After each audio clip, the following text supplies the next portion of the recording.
pandang sini tu. Tengok saya. Bismillahirrahmanirrahim. Assalamualaikum warahmatullahi wabarakatuh. Baik, insyaAllah pada hari ini saya akan menembual seorang guru kaunseling yang telah lama berkhidmat di Sekolah Kebangsaan Labuhan Dagang, Banting. Jadi bersama saya sekarang ialah Puan Raziana.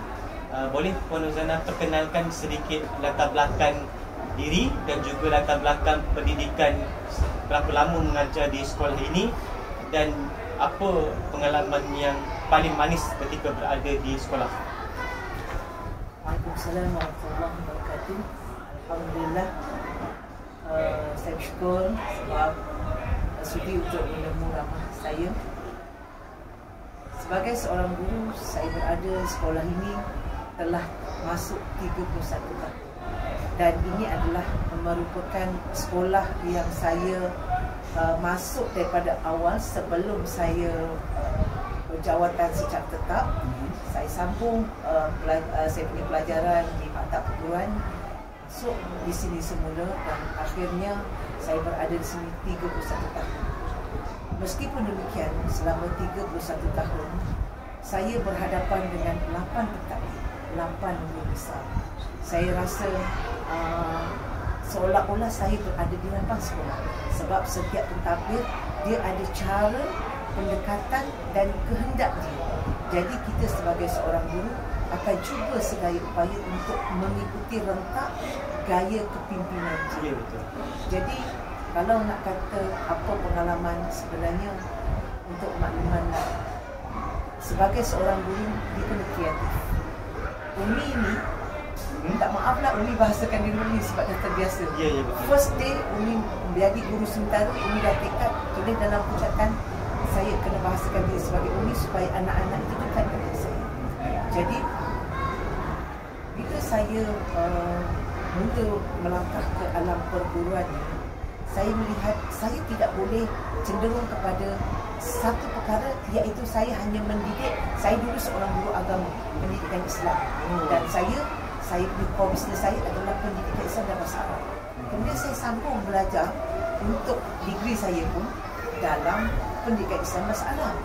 Namun pada 2002 saya telah dilantik sebagai guru kaunseling sepenuh masa, dan masa itu saya tak pernah elak. Saya tak pernah elak daripada perkara itu. Jadi saya terima, dan saya yakin mesti ada sebab Allah nak letak dan sebagainya.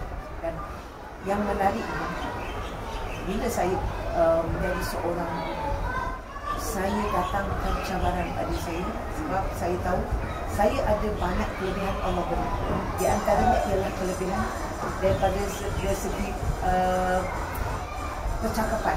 Maksudnya saya suka pidato, saya suka syarahan, saya suka bercerita. Jadi saya kata why not saya saya gunakan kelebihan yang Allah beri pada saya untuk saya terapkan pada anak-anak. Alhamdulillah, itulah sebenarnya keseluruhan saya di sini. Saya mengajar, tapi di samping itu saya dapat melahirkan anak-anak Johan di peringkat kebangsaan, pidato, bercerita bahasa Melayu, bahasa Inggeris dan sebagainya, sains. Benda itu memang dah sebatang. Itu sebabnya saya rasa sangat seronok profesional. Baik, terima kasih Umi. Kalau 31 tu, saya sekarang 34. Umur dah basic masa Umi dah start mengajar, saya umur 3 tahun. Jadi memang pengalaman tu sangat luas dalam bidang pendidikan. Kalau orang tanya, tak bosan ke dekat sini? Ya, betul. Saya kata saya tak bosan sebab saya berhadapan dengan 8 pentadbir. Belum lagi GPK-nya bertukar-tukar kan. Jadi saya sentiasa berikut rentak. Jadi ustaz esok jadi seorang pendidik, ustaz pegang. Maknanya kita kena berada bawah pentadbir, kita kena selalulah maknanya akun. Okey, seterusnya bagaimanakah pandangan Umi sebagai seorang guru yang sudah lama berkhidmat di sekolah tentang profesi perguruan dari segi kepentingannya kepada masyarakat, komuniti setempat ni? Apa peranan kepentingan? Jadi kepentingan dalam kita profesi seorang guru ini sangat luas, tapi biar ini secara pendek dan jelas ya.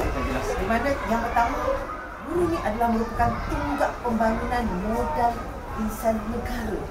Maknanya kita ni adalah orang yang memang dia telah diberikan amanah untuk melahirkan insan-insan yang bakal meneraju negara.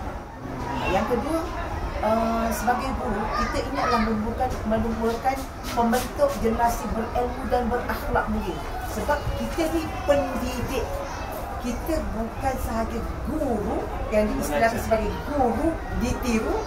Guru itu ditiru, tetapi pendidik itu mendidik dia, akhlak dia. Kemudian kita juga adalah merupakan ejen perubahan sosial dalam masyarakat. Kita ni adalah merupakan orang yang bertanggungjawab untuk membantu anak-anak ini supaya berada di jalan yang benar dalam sosial. Contohlah, kalau misalnya Umi bukan saja seorang guru kaunseling, tetapi Umi adalah bekas guru Islam.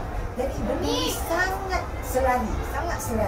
Bila sangat selari, kita apa yang kita akan sebut. Contohnya, cara bercakap. Kamu salah cara kamu bercakap, ya. Kamu salah bercakap dengan seorang guru. Kena saya akan ajar. Kalau cakap guru, bagi salam dulu. Assalamualaikum Umi. Jadi dia tahu. Jadi kadang-kadang mungkin kita rasa macam susahnya lah nak handle masalah. Tidak. Sebenarnya kita yang kena menjiwai budak dan kita kena tunjuk ajar dia. Kemudian keempat, guru juga adalah pembangkit kepada kemajuan ekonomi melalui pendidikan berkualiti. Kenapa dia kata kemajuan ekonomi? Sebab anak-anak yang kita lahirkan itu bakal akan mengorak langkah untuk dia menjana ekonomi, menjadi seorang, kalau dia seorang, ialah orang seorang yang macam berpendidikan tinggi, mungkin dia akan handlekan untuk dia bisnes ke, doktor ke. Dan kalaulah dia akan menjadi seorang orang yang pisang, ada tukang goreng pisang, tetapi oleh kerana dia ada ilmu, jadi cara dia menjual itu menarik orang untuk membeli dan itu meningkatkan ekonomi murid tersebut. Dan yang akhir, merupakan guru ini adalah pemupuk perpaduan nasional dan nilai-nilai murid. Maknanya melalui bila kita jadi seorang guru, kita setiap hari kita didik murid, kita contoh, tunjukkan contoh yang baik. Jadi anak-anak itu dia nampak contoh daripada kita, daripada percakapan kita, dan akhirnya mereka melihat bahawa ini adalah contohnya. Okey, baik. Terima kasih Umi untuk soalan yang pertama. Baik, untuk soalan yang kedua, apakah ciri-ciri guru yang cemerlang dan perbezaan antara guru profesional dengan guru biasa? Maksudnya, apa yang kita ada dalam guru profesional, nilai-nilai yang kita patut ada berbanding dengan guru-guru yang biasa sahaja? Okey. Ciri-ciri guru profesional ni, guru yang cemerlang kan, dia bagi Umi, dia tak semestinya okey, kalau guru cemerlang sekarang ni kita cemerlang, oh IT dia cemerlang, so dia cemerlang. Tak semesti, dia kena selari. Kalau cemerlang IT kan, dia boleh data dia, tetapi dari segi pendidikan anak-anak itu. Jadi saya garapkan dia sebagai penguasaan ilmu subjek yang mendalam. Kita kena mendalami. Sebab itu sekarang guru-guru ni digalakkan untuk membaca buku ikut bidang dia. Macam Umi bahagian ni psikologi, jadi Umi kena banyak bahan bacaan supaya kita akan menjadi guru yang berilmu untuk menyampaikan. Sebab budak akan lihat cikgu tu bercakap ada ilmu, tak ada ilmu, dan kesannya juga. Kemudian yang kedua, kemahiran pedagogi yang pelbagai dan efektif. Maknanya cara kita mengajar, cara kita mendekati murid menyebabkan murid itu akan macam seronok dengan kita. Dan itulah bila kita nampak perbezaan seorang guru itu profesional ataupun tidak, dia ada ilmu ataupun tidak. Dan seterusnya, guru cemerlang ni dia mempunyai nilai etika dan profesionalisme yang tinggi. Maknanya nilai-nilai etika yang pada dia ni tegas. Dia ni bukan saja garang. Budak boleh beza. Kita ni garang atau tegas. Umi pernah dapat anugerah Hari Guru yang anugerah itu adalah diundi oleh murid. Umi dapat guru yang garang tetapi penyayang. Umi dapat anugerah garang tapi penyayang. Dapat dua anugerah, guru penyayang, guru garang. Di situlah Umi dapat rasakan Ya Allah, rupanya budak-budak ini faham apa yang aku sampaikan. Dia nampak kita ni garang, tetapi dia punya faham sebenarnya kita ni garang kerana kita sayang, kerana pendidikan. Dan seterusnya, keupayaan membina hubungan positif dengan pelajar. Apabila kita ini seorang yang profesional, kita ada ilmu, sudah pasti kita tidak akan senang wenang untuk mengambil tindakan. Kita nampak dah contohnya kan. Kalau misalnya tu, kita kena terangkan, kita jelaskan kenapa budak ni dia kena ada penjelasan, kenapa kita panggil dia, kita nasihatkan dia, kita ambil tindakan dia, kena ada kata orang step-step dia. Jadi parents pun nampak cara kita, macam mana kita mendekati anak dia, cara kita menangani masalah. Jadi anak-anak ni dia nampak. Itulah. Okey, baik Umi. Terima kasih Umi. Yang ketiga, soalan yang ketiga, apakah cabaran utama guru dalam berhadapan komuniti masyarakat dan kehendak pentadbiran sekolah?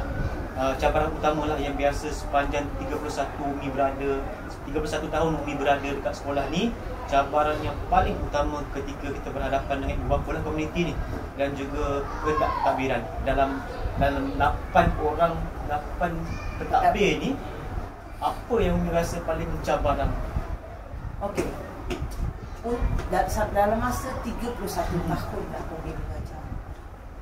20 tahun, lebih kurang 20 tahun lah, 22, 23 tahun yang sebelum PKP. Cabaran kita berbeza dibandingkan dengan 7 tahun kebelakangan. Dia sangat berbeza. Kenapa? Sebab sekarang ini dunia adalah dunia tanpa sepadan. Guru mengajar pun tanpa sepadan. Maknanya kena guna secara ada IT, ada itu. Dan anak-anak serta ibu bapa juga begitu. Dan itu sebenarnya bagi Umi lah, untuk kita nak selarikan dengan pentadbir dengan kita, berbanding masyarakat dengan kita, sebenarnya dengan berhadapan dengan masyarakat hari ini amat berbeza. Okay, ya? Jadi Umi harapkan kepada contohlah, kalau kita kata bebanan kerja pentadbir yang lebih, memang pentadbir itu pun dia beri kita kerja atas arahan yang atas. Dan sebabnya dia nak menyeimbangi pendidikan hari ini. Kalau dia tak follow, maka kita akan dipandang rendah oleh masyarakat, terutamanya parents. Yang kedua, banyak ekspektasi tinggi daripada pelbagai pihak berkepentingan. Ialah orang di luar sana dia melihat bahawa seorang guru kena macam ni. Dengan lagi masyarakat sekarang yang semakin IT sebagai pegang. Sekarang ni apa lagi Ustaz yang guna apa sekarang ni? IT, TikTok, semua tu. Jadi kita pun tak boleh tinggalkan langsung, tapi kita kena tengok seimbangkan supaya apa yang tindakan yang kita buat selari. Itulah. Jadi memang cabaran lah kita nak menghadapi masyarakat, kan, ibu bapa, masyarakat tak semestinya ibu bapa, masyarakat yang sekeliling tu pun kadang-kadang yang bukan komuniti ibu bapa ni kadang-kadang menyebabkan menjadi huru hara juga. Dan pentadbir kadang-kadang ada pentadbir yang kata orang kita boleh ni, ada pentadbir yang tidak bukan dia tidak faham, tapi dia nak memahami kita, sebab manusia ni bukan susah, bukan senang kita nak memahami seseorang. Tapi begitulah. Dan seterusnya, perubahan dasar pendidikan yang kerap, itulah yang berlaku. Jadi kita ni terpaksa ikut. Jadi Umi ni jenis orang yang positif. Umi jenis orang, kalau misalnya orang kata ni, walaupun tak boleh buat, Umi akan usahakan untuk buat. Tapi memanglah kita rasa kita tak jiwa kita kan. Tetapi kita dah dibayar gaji untuk menjadi seorang pendidik. So, kau kena follow itu lah. Memang cabaran. Siapa kata bohong kalau Umi kata rasa macam tak rasa macam ni kan. Rasa benda tu. Lagi dengan faktor umur. Umi dah 58 tahun. Berbanding yang Fahmi baru 34 tahun. Lebih tua. Anak Umi lebih tua, 36 tahun yang sulukan. Jadi apa lagi kan. Tapi Umi setakat ni lah Umi follow je. Begitu. Tapi cabaran tetap ada. Kemudian kekangan sumber dan infrastruktur. Bukan sama setiap sekolah. Ada sekolah yang menyediakan semua apa yang maknanya menyediakan keperluan asas ada. Tapi bukan semua. kadang-kadang ada unify, ada okey tak okey kan. Okey. Seterusnya isu disiplin pelajar yang kompleks. Memang sangat unik. Dan benda ni kami dah bincangkan dalam kaunseling. Bukan sahaja di Selangor, tapi sebenarnya Malaysia dan sekarang ni menjadi masalah global, di mana masalah itu dia orang sudah, budak-budak kita ni dengan kat tangan sentiasa ada gadget, ada handphone. Itulah yang berlaku. Dia cari solution untuk dia hilangkan stres dia. Dia submit sekolah rendah tu Ustaz, bukan sekolah menengah, perempuan. Ini lagi budak perempuan dengan perempuan, dia ada kecenderungan ke arah sama sendiri. Ya, sesama jenis. Sangat berbahaya. Umi nak menangani, kadang-kadang ibu bapa dia tak boleh terima apa yang dia cakap. Sebab itu kadang-kadang dia kata ada cikgu cakap rakam, suruh rakam. Tapi sebenarnya rakam ni banyak pula risiko dia nanti. Okey, yang keempat, apakah cabaran yang selalunya berlaku dalam pengajaran dan pembelajaran? Kalau ikut pengalaman Umi lah, sepanjang mengajar ke, jadi guru kaunseling ke? Okey, Umi sebenarnya dah lama tak mengajar. Ialah sebab daripada 2002. Lama tu. Bila kaunseling sebelum masa memang tak boleh mengajar. Jadi, tetapi Umi sentiasa bersama-sama dengan rakan-rakan yang mengajar. Dan Umi kadang-kadang akan masuk ke kelas untuk relief. Jadi, sebenarnya banyak. Jadi kepelbagaian tahap kemampuan pelajar dalam satu kelas. Sekarang ni kita tak boleh streaming. Okey. Maknanya kelas kena semua tahap. Maknanya tahap dia tinggi ke rendah ke sama. Tapi itu menjadi masalah kepada guru untuk dia mengajar. Dan bila Umi masuk pun ada setengah pelajar dia boleh follow apa yang kita sampaikan. Tapi ada setengah dia akan buat kerja dia sendiri, dia tak nak follow sebab kepelbagaian dalam tahap dalam kelas itu sendiri. Kemudian yang kedua, kekangan masa untuk melaksana kurikulum yang ada. Dia sediakan syllabus banyak, terkejar-kejar. Ditambah pula dengan sekarang ini program-program yang ialah program tu bagus untuk pendidikan anak-anak, tetapi dalam waktu yang sama kita nak habiskan syllabus. Itu menyebabkan kita rasa macam guru ni macam terpaksa mengejar masa, faham tak faham, kita jadi perkara yang kedua. Ditambah pula dengan sekarang ini kita tak ada ujian secara berkala. Kalau dulu kan ada ujian bulanan, so kita boleh tahu tahap pembelajaran murid. Sekarang berbeza. Kemudian penerapan teknologi dalam PMP secara berkesan. Itu bagi guru yang ialah macam Umi lah kan, yang dah berumur dah 5 siri ni, dia menjadi satu masalah untuk kita seimbangkan. Macam kita nak masuk, nak gunakan IT, nak kena pergi cari orang muda, nak kena belajar. Tapi dia tak sama dengan masa muda. So itu menjadi cabaran bagi kami. Kadang-kadang yang muda pun tak terkejut, apatah lagi kalau yang dah berusia. Tetapi ialah bukan semua begitu, tetapi bila kebanyakan tu sebab bila ni kami cubalah buat, tetapi mungkin tak sama, tak sehebat, tak sederas, sepantas orang muda. Kemudian tekanan pencapaian akademik berbanding pembangunan holistik. Jadi dalam kita murid tu, kita nak bagi dia mencapai kepada satu tahap pembelajaran. Kita nak, sekolah nak, PPD nak, jabatan nak. Tetapi murid tu sendiri dengan sekarang halangan-halangan yang terutamanya gadget-gadget ni, yang menyebabkan murid ini sukar untuk menguasai pembelajaran yang kita sampaikan. Dan mereka tidak seperti dulu dia cari sendiri. Kalau dicari dekat IT tu, dia Google, sepatutnya dia dapatkan maklumat tu untuk meningkatkan mutu pelajaran dia. Tetapi dia dapatkan tu untuk dia merewang-rewang. Macam tu. Okey, dan seterusnya motivasi pelajar yang kurang dan masalah disiplin. Motivasi pelajar kurang tu bukan kerana kita ini adalah kurang dalam memberikan motivasi, bukan. Tetapi anak-anak ini dia kurang untuk fokus dengan motivasi. Cikgu setiap kali masuk, cikgu kan semua dah diberikan cara untuk kita mendekati murid, kan? Motivasi panggil penceramah, kan? Kita panggil penceramah bagi. Lepas tu kadang-kadang apa yang ada di sekeliling itu kita cuba terapkan. Tetapi masalah disiplin tetap menjadi masalah yang tinggi dan sukar untuk. Baik, yang kelima, bolehkah Umi jelaskan tahap perkembangan yang perlu dilalui oleh seorang guru bagi menjadi seorang guru yang berkualiti? Dan saya sendiri untuk jadi guru berkualiti, saya pun baru 1 tahun dalam pendidikan di bawah kementerian.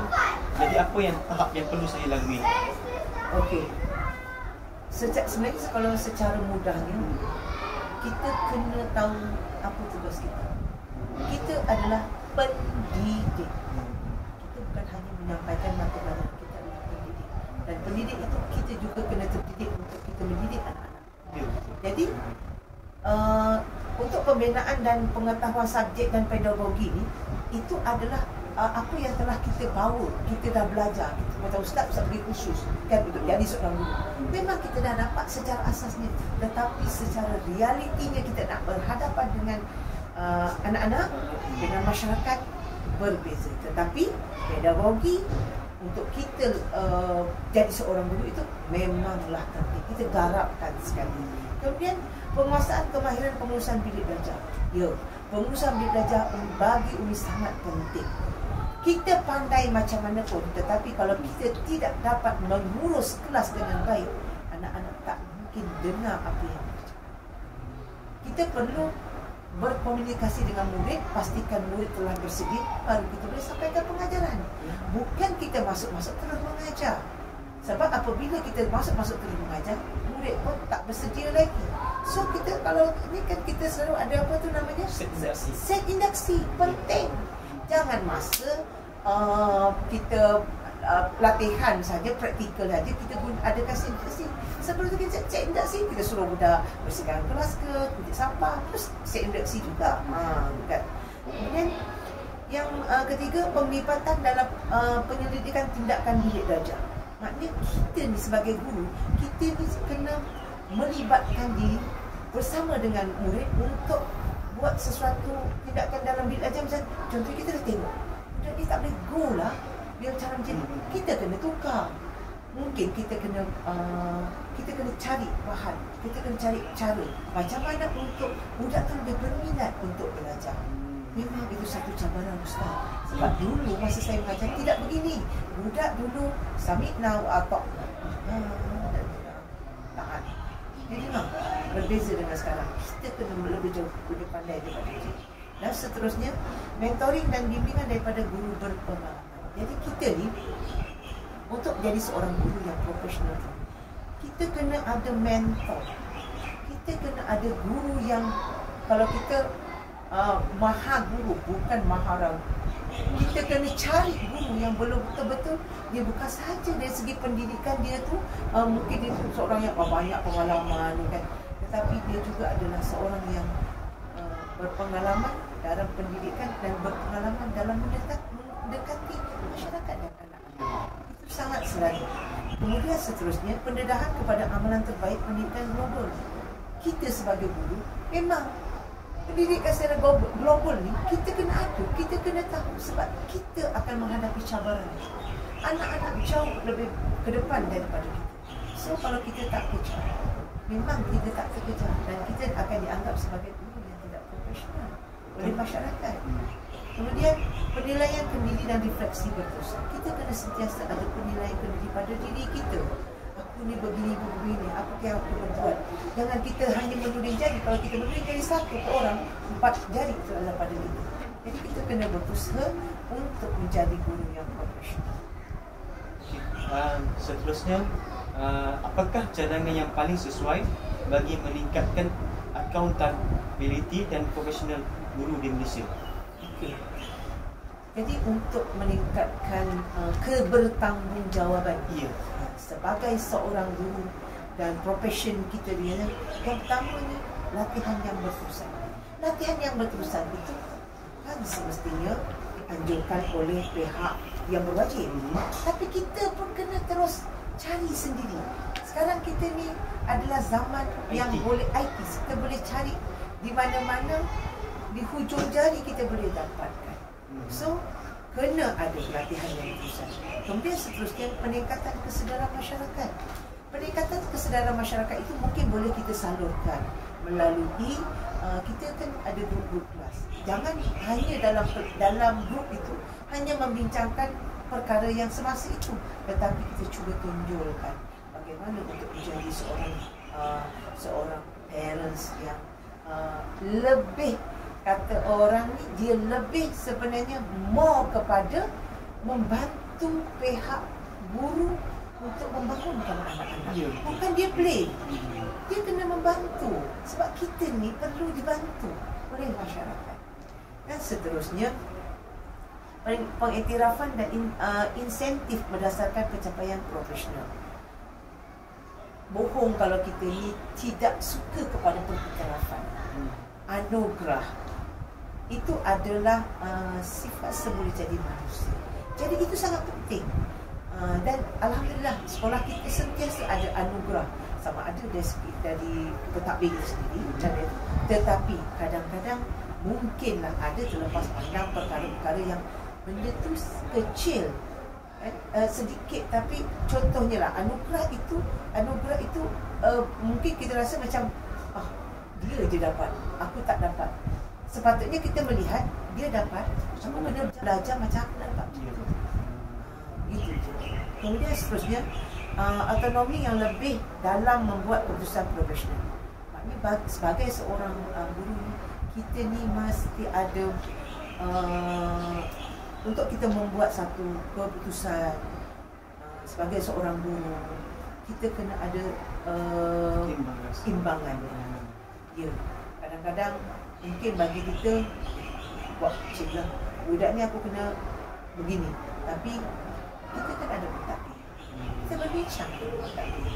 Bagaimana kalau cikgu caranya gini-gini, mungkin pentadbir akan memberikan pandangannya, dan melalui itulah kita boleh tingkatkan lagi. Dan yang terakhir, soalan yang terakhir, secara ringkas ini huraikan implikasi atau kesan guru yang berkualiti kepada pelajar dan sekolah. Apa kesan kalau guru yang berkualiti kepada sekolah dan pelajar? Dan pasti guru yang berkualiti itu akan meningkatkan mutu kecemerlangan sekolah tersebut. Ya, peningkatan pencapaian akademik yang pelajar. Memang dah diakui. Ya, mereka akan mendapat pendidikan, maknanya cemerlang lah. Kemudian pembangunan kemahiran berfikir aras tinggi. Sebab kita dah menggunakan segalanya yang kita tahu tu, dengan kita tambah dengan pengetahuan semua, usul dan sebagainya, sudah pasti murid akan melahirkan murid yang berfikiran aras tinggi. Kemudian yang seterusnya, pembentukan sahsiah dan jati diri pelajar yang positif.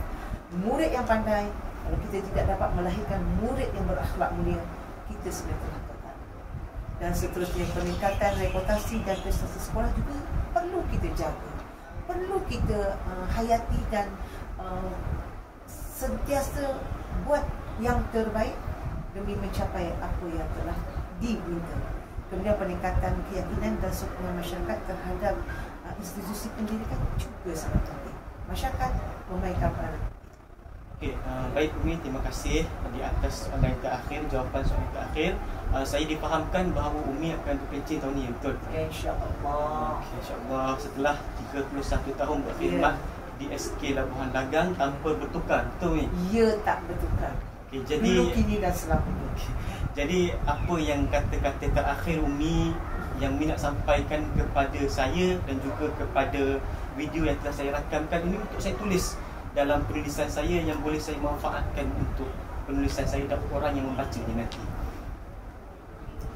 Guru adalah satu profession yang berbeza dengan doktor, engineer dan sebagainya. Kalau orang tanya, Umi ni mesti dah tak sabar kan nak bersama.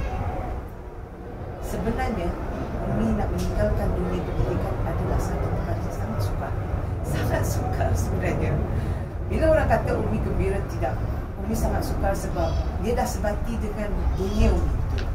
Umi punya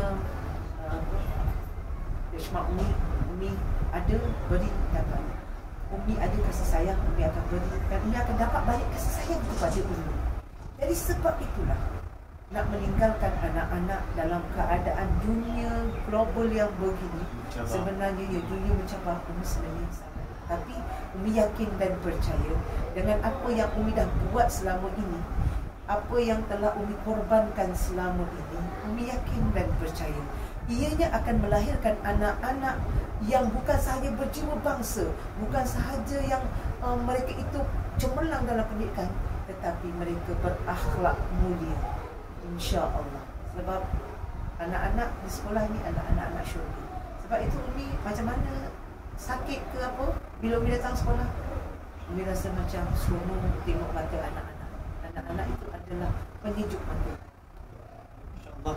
Terima kasih banyak kepada Umi di atas sudi ditemu bual pada hari ini.